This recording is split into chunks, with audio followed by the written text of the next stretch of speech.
What's up guys? Welcome back to the channel. Shannon here, aka That Tile Chick. For today's video, I'm going to walk you through tiling these walls here. We're using a subway tile that has uneven edges. So I'm just gonna bring you along for the ride. We'll see what problems we encounter and I'll give you some tips and tricks along the way. Let's do it.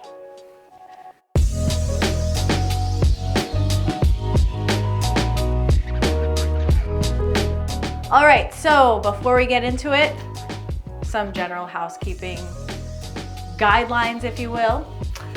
If you are new here, don't forget to hit the subscribe button and share this with all of your friends and family members.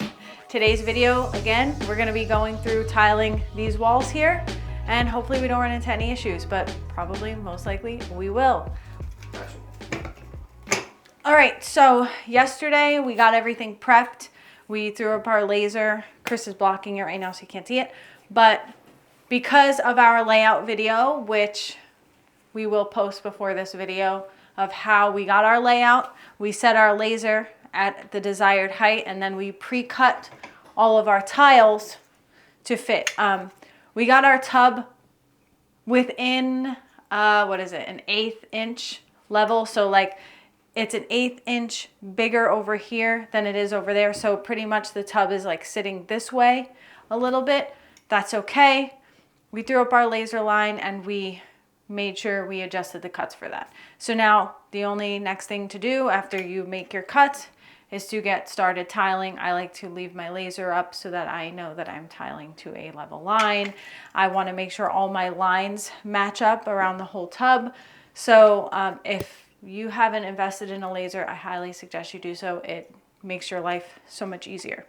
So for this, I'm going to start off with a 1/4 by 1/4 notch. And what I'll do is I'll throw up a couple tiles and I'm going to pull them off and double check to see what my coverage is like.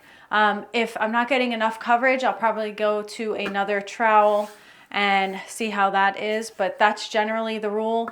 You want to always double check before you like continue on that you're getting enough coverage behind your tile. That's how you make sure you're using the right notch, because there's so many things to account for: the size of the tile and obviously your prep, how flat it is. We got these walls pretty flat, but they're not perfect. So we have to accommodate that with the right notch. So let's go.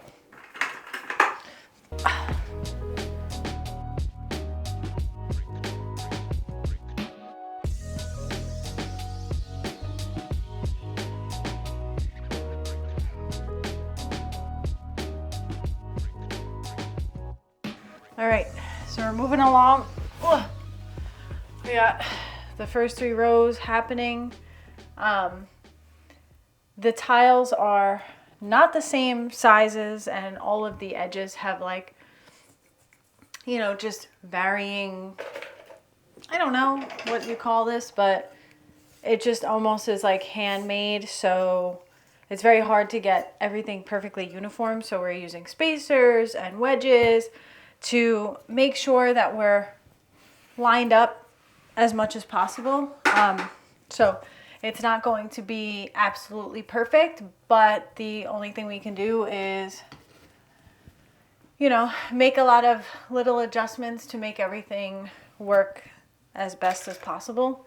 It's kind of a little bit more tedious than, you know, just using a tile that had a uniform grout joint, but of course, like, why would I pick something simple, you know? Yeah, so that's where we're at. See, you just have to like keep adjusting, because this little cross section here is like not perfect, so I have to figure out what's the best course of action to fix that. And so I think it's going to be moving these guys over. You see this has a huge variation, so it's like extremely difficult to gauge where we're going to be at. So I think I'm going to wedge all of this. It's kind of like a puzzle, really. You know, you don't really know what you're going to get. Just do your best. and make it look good.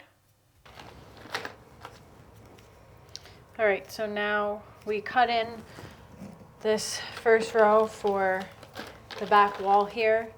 I'm just going to go around and do like all of these walls to here, because then I can stand. I don't want to like stand up and then go kneel back down, like do one whole wall. I just want to like get all of this stuff done so I don't have to keep sitting in the tub, because it's harder to tile this way than it is to stand. So I cut in all these pieces. I cut in the pieces on the other side.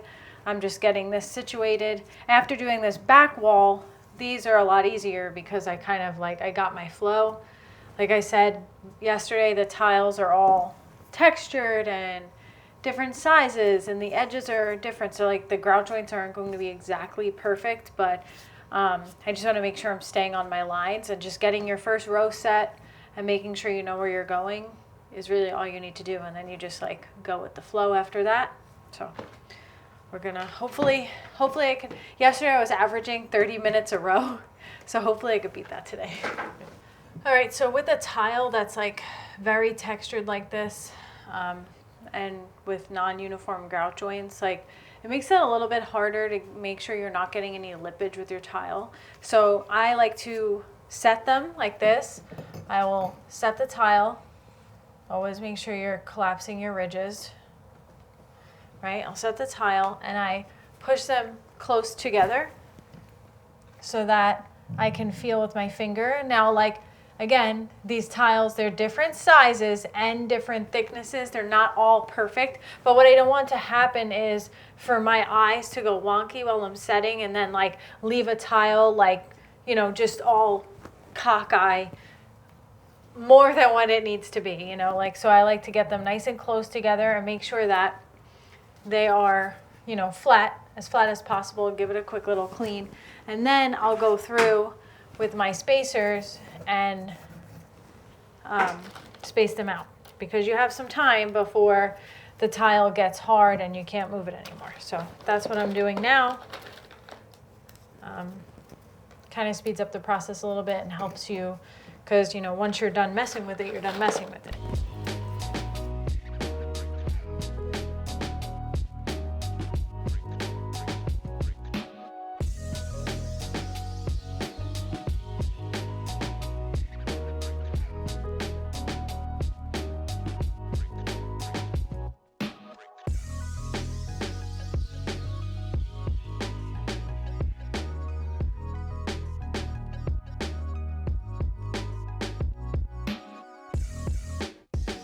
All right, so we got all of our rows going up the walls set.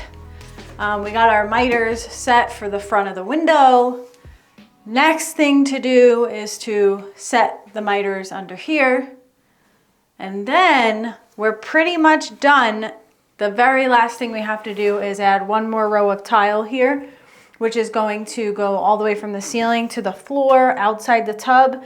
And then that tile is going to hold our Schluter profile on the outside edge. I'm going to get to doing this, and let's see how slow I am. Hopefully not, but we already pre-cut everything and checked if everything fit. So we have 14 pieces, and then we're going to have like 2 of those little slivers like we did here. All right, so I'm a little bit more than halfway done with these. You can never really tell how setting the tile is going to go. Sometimes we struggle with setting miters because they literally have to be perfect. And then other times, I think that the real reason why we're getting away with it so much is because the tile is so imperfect. So it kind of gives us some room to play. Otherwise, usually your substrate, everything needs to be, your prep has to be absolutely perfect. All right, so basically all we did here was plan to have our layout be so that there's one extra tile running outside the shower. We would have done 2 rows if that meant getting to a full tile, but the way that our layout landed, it just allowed us to have one full running right to the outside of the shower.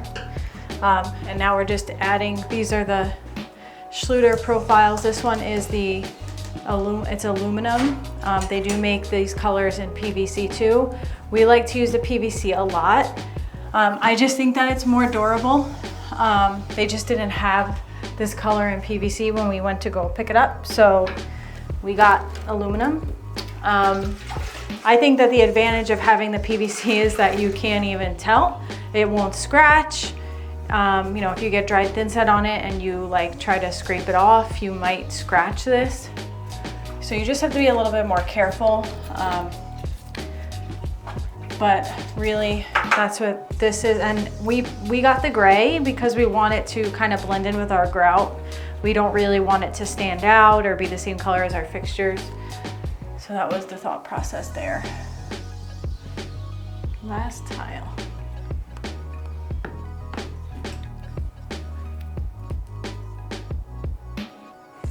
All right guys, so there you have it. We've successfully installed the Zellige subway tile. Like you see here, a couple bumps and hiccups along the road, which we're just really trying to work with this kind of tile. All of the pieces are different. As you can see, the colors are variated, the sizes are a little bit different. We had to use a spacer in conjunction with the tile wedges to get perfect lines across the board.